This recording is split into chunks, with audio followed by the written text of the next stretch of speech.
Are you feeling nostalgic for the 90s? Do you feel like books just aren't what they used to be? Maybe you go into Barnes & Noble and you see the ocean of books featuring vague graphic design and you don't know what the hell these books are. Are they science fiction? Are they horror? Are they fantasy? They all look the same. Maybe you miss the day when you could go into a bookstore and you see a cover like this and you know exactly what you're getting. Obviously, this book is about a skeleton who bludgeons people with a banjo, right? Actually, no, this is not about that at all. This is about something completely different. It just happens to have a skeleton playing a banjo on the cover, but I digress. And maybe you miss the days when you could go into a bookstore and go straight to the children's section and see Goosebumps everywhere. Of course, I'm totally talking about myself here. I don't know if you're like this, but I definitely am. I miss the days of Goosebumps, and I totally miss it. And as you can see, I'm a little bit of a fan, just a smidge. And yes, I know that there are new Goosebump books available. There's the Goosebumps Slappy World series, which is ongoing at the moment, and that's great. I love that Goosebumps is still around. I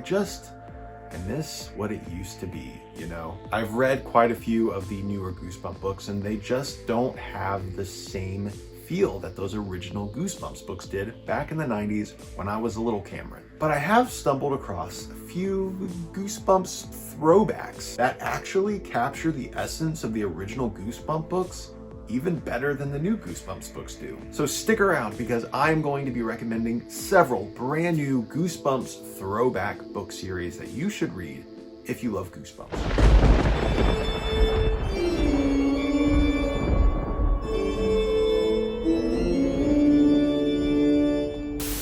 Over the past month, I have read about 7 different Goosebumps throwback series that I would really like to recommend to you guys today. I'm going to be saving my absolute favorite new series for the end of the video, and I also have one book it's not my favorite ever, but it's a book that managed to scare the crap out of me. And that's something that I cannot say too often because I have read so many horror books and watched so many horror films that very little scares me anymore. But this children's book made it really hard for me to sleep at night. We're going to start off with the Fright Vision series. This is a newer series that started in the last couple of years. I've talked about this series on my channel before. I did a full review of all of these books. Basically, this is a modernized Goosebumps. It's just like Goosebumps, but the kids have cell phones. In fact, a lot of the stories tend to go for more of a technological route. So starting off, we have the first book in the series, which is called The Cursed Coin, and this basically serves as a prologue to the rest of the series. And while the books in the series are mostly standalone stories, this book kind of serves to connect the rest in this cohesive universe. Because there are these scientists in this town that are conducting experiments on kids to see how they react to fear. And these scientists are kind of the reason why all of these creepy things are happening to all of the different kids throughout the series. Now, you don't really have to start off with The Cursed Coin. You really can read any of the other books in the series. For instance, these are 2 of my favorite books in the series, books 4 and 5. I would recommend starting with these because I thought these were fantastic, creepy little stories. Overall, the Fright Vision series is really fun, and I would recommend reading it if you like Goosebumps or if you want to get something spooky for your kids. There are a couple more Fright Vision books that have come out recently that I haven't read yet and I don't own copies of, but I would really like to read those because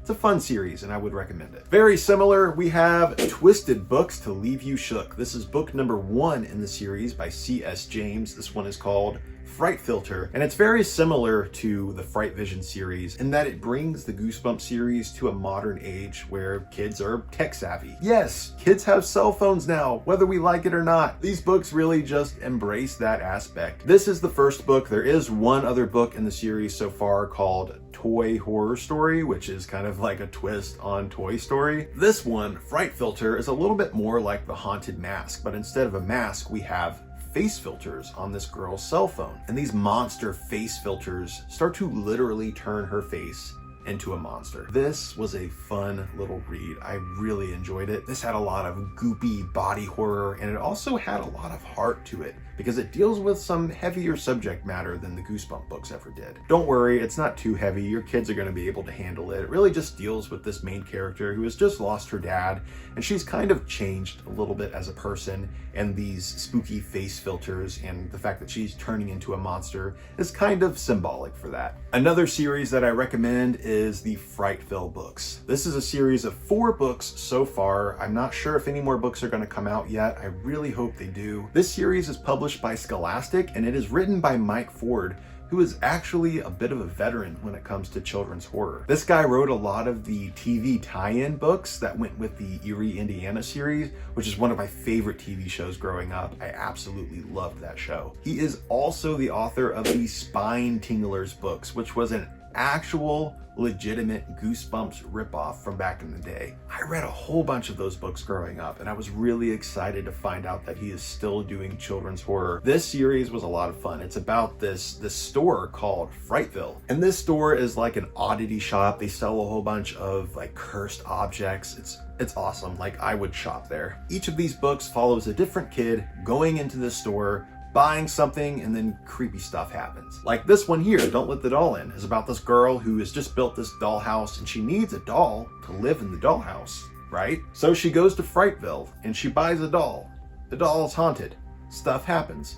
You get the gist. Curse of the Wish Eater. It's about this kid that goes into the store. He buys this pair of chattering teeth. Turns out that if you feed a wish that you write on a piece of paper to the teeth, it will eat that wish and then grant it. I will say though, didn't really care for this one so much, but I did like the other books in the series. The Haunted Key, one of my favorites. This is about this kid and her dad that move into this house. They're gonna turn it into a bed and breakfast. Turns out there was this spooky room in the attic that was originally used as a sick room for kids back when there was some kind of pandemic or plague. So a bunch of kids died in this room, and yeah, it's haunted. Book 4 was really good too. This is called Night of the Mask, and I was originally expecting something more like the Haunted Mask from the Goosebumps series. It's not though. This is about this kid who happens to be in a wheelchair, which I thought was really, really cool. That's not a big part of the plot or anything. The kid just literally happens to be in a wheelchair, and I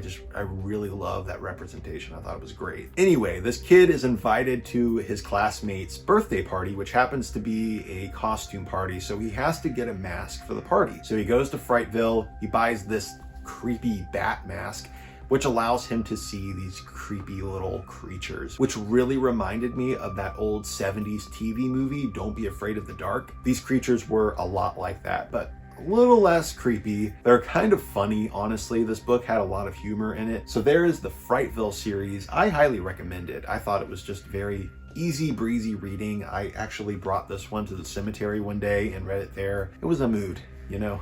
Next up we have Don't Call at All by Robbie Myles. This is a standalone book, so don't worry, you don't need to buy other books in this series. You can really just buy the one and that's it. This is about a kid who really wants a cell phone. Everyone in his class has one. Why can't he have one? His parents just won't let him. But one day he meets this creepy guy on the street who is homeless, and this guy is just like falling apart. His skin is coming off. He's got all these gross boils all over his face. He's all skinny and skeletal, and he has a cell phone and he wants to give it to Jesse for free. Jesse doesn't care what this guy looks like. He takes that cell phone and he runs home with it. Turns out there's something wrong with this phone. It is not normal. And Jesse finds himself starting to turn into something very similar to the man on the street. Again, we have a Goosebumps throwback that involves a lot of technology and a lot of goopy, gross body horror, and I really liked it. We also have the first book in the Fright Watch series by Lorien Lawrence. This is called The Stitchers. It is about these two kids who live next door to each other. They're best friends. The one girl's dad just recently died, and her dad, before he died, was investigating the oldies, which are these old people who have been living on their street for years and years and years, and they never seem to age. In fact, they seem to be getting younger. Are the oldies vampires or aliens? The kids don't know, but they begin to pick up where Quinn's dad left off. Turns out there's some creepy stuff going on. This is a lot like Goosebumps, but the book is a bit thicker, and it gets a lot darker than Goosebumps ever did. Don't worry, it's not going to be too dark. You can still give this book to your kids, but it definitely grounds the story in reality a lot more and tells a more well-rounded story. Everything is very fleshed out. The characters are very well written. So if your kid is like 12 or 13 years old, they're a little bit too old for Goosebumps, this would be a really good option for them. Next up, we have a couple of books from the Spine Shivers series. This is by J.A. Darke. This is a pretty big series. There are several books in the series. I've only read these two. The first one I read was Tech Fury, which is basically about this town where the technology goes crazy, toys come alive. It was okay. Wasn't my favorite, but I decided, you know what? I want to read this other book to see if maybe this one just wasn't as good as some of the other books in the series. Turns out, this book is scary. This one is called The Grin in the Dark, and immediately I was drawn to this cover because look at that. That is scary as hell. So this is about a kid named Hamid who is going to babysit his younger cousins. His cousins are up in their room, they're asleep. Hamid's got the whole night to himself, so he's just chilling out in the house. He's watching some TV, and oh crap.